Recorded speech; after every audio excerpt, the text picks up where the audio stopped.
ए उग्रवादी बोलने नहीं दूंगा कभी खड़ा होगा तो, ये बता रहा हूँ। ए उग्रवादी कटवे सर, ये जो श्रेय अगर जाता है तो देश के प्रधानमंत्री को जाता है। दानिश अली जी प्लीज, ये आतंकवादी है, उग्रवादी है, ये मुल्ला आतंकवादी है। इसलिए सर अभी मैं बताना चाहता हूँ,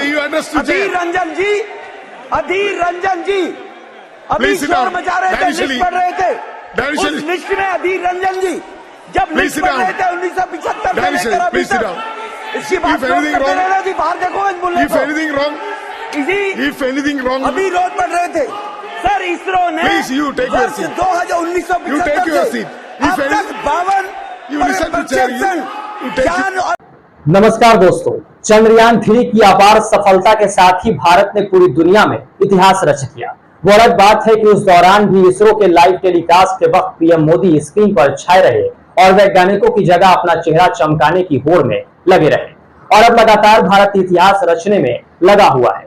पूरी दुनिया में देश का मान भाजपा माता के सपूत बढ़ाने में लगे हैं। जहां 21 सितंबर को चंद्रयान 3 की सफलता पर बोलते बोलते रमेश बिधूरी ने एक और कीर्तिमान बना दिया है, जहां उन्होंने बीएसपी के सांसद दानिश अली को गाली गलौज करनी शुरू कर दी, और इसी के साथ देश ने एक और इतिहास रच दिया है, जहां लोकतंत्र के मंदिर में गाली गलौज करने का ये पहला कीर्तिमान भाजपा माता के सपूत रमेश बिधूरी के नाम बना है, जिससे भारत का कद दुनिया में काफी ऊंचा हुआ है। बिधूरी ने यह बताया कि सत्तारूढ़ पार्टी के नेता को संसद में कैसे पेश आना चाहिए, कैसे किसी सवाल के जवाब में आपको सामने वाले पर हमला करना है, उसे कुछ ऐसा बोल देना है जिसके बाद किसी की हिम्मत आपसे सवाल पूछने की नहीं रह जाए।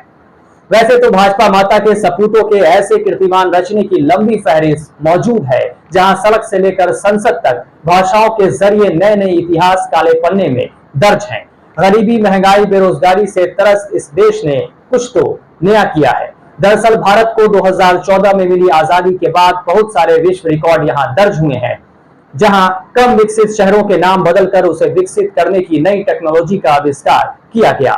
गरीबी खत्म करने के नारे के साथ सत्ता में आए लोगों ने गरीबों को ही खत्म कर दिया। अब देश के गरीब से गरीब लोग 1000 रुपए के एलपीजी सिलेंडर पर खाना बना रहे हैं। देश में इतने आईआईटी, आईआईएम और एम्स खुल गए हैं कि अब छात्र छात्राओं की संख्या कम पड़ने लगी है।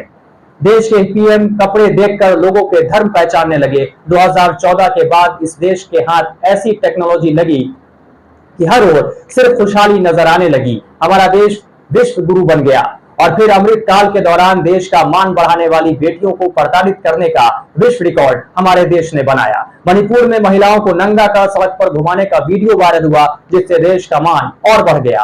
और अब लोकतंत्र के मंदिर में भाजपा के सांसद ने नया इतिहास रच डाला, और फिर एक बार पूरे विश्व में भारत का डंका बजने लगा है। और अब यह सिलसिला थमना नहीं चाहिए, क्योंकि 1947 में आजाद हुए भारत को कोई जानता तक नहीं था, लेकिन 2014 के बाद आजाद हुआ भारत रोज नए नए विश्व रिकॉर्ड बना रहा है। पूरे विश्व में देश का डंका बज रहा है, और इन सब में इस देश की जनता का बहुत बड़ा योगदान है, क्योंकि अगर उसने सहयोग नहीं किया होता तो आज भारत विश्व गुरु नहीं बन पाता।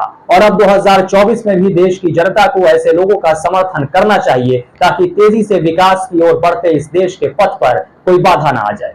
इस वीडियो में फिलहाल इतना ही। अगर ये वीडियो आपको अच्छा लगा हो तो कमेंट कर अपनी राय जरूर साझा करें। साथ ही अगर आपने अब तक हमारे चैनल को सब्सक्राइब नहीं किया है तो जल्दी से कर लें, और इस वीडियो को ज्यादा से ज्यादा शेयर करें।